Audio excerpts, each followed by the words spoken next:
Hammaga assalomu alaykum. Yaxshilab eshitib turing bu videoda. Sizni cho'ntagingizga foyda bo'ladi. Sababki Yevropaga ketaman deb ish qidirayotgan bo'lsangiz, har xil sizga takliflar bo'lyapti, to'g'rimi? Shundan 3 ta taklifni tushuntiraman. Siz ehtiyot bo'lishingiz kerak bo'lgan.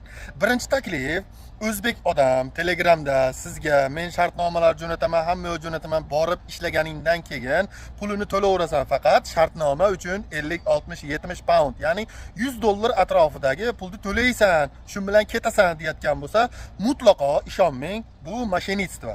Ikkinchi yo'li.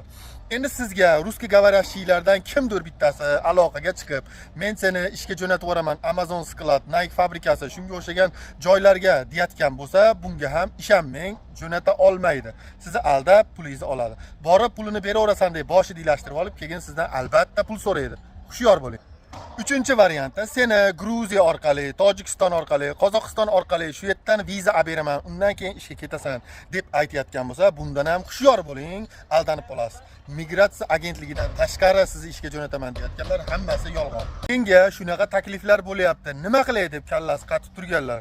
Migrant 700 degan Telegram kanaliga kirib yozing. Odamlar ko'p sizga maslahat beradi. Yoki meni Angliyaga ketdi degan Telegram lichkamga aloqaga chiqing. Va men o'zim sizga shartnoma hujjatlaringizni tekshirib beraman. Ungacha to'lov qilishga shoshilmang. Hammaga omad.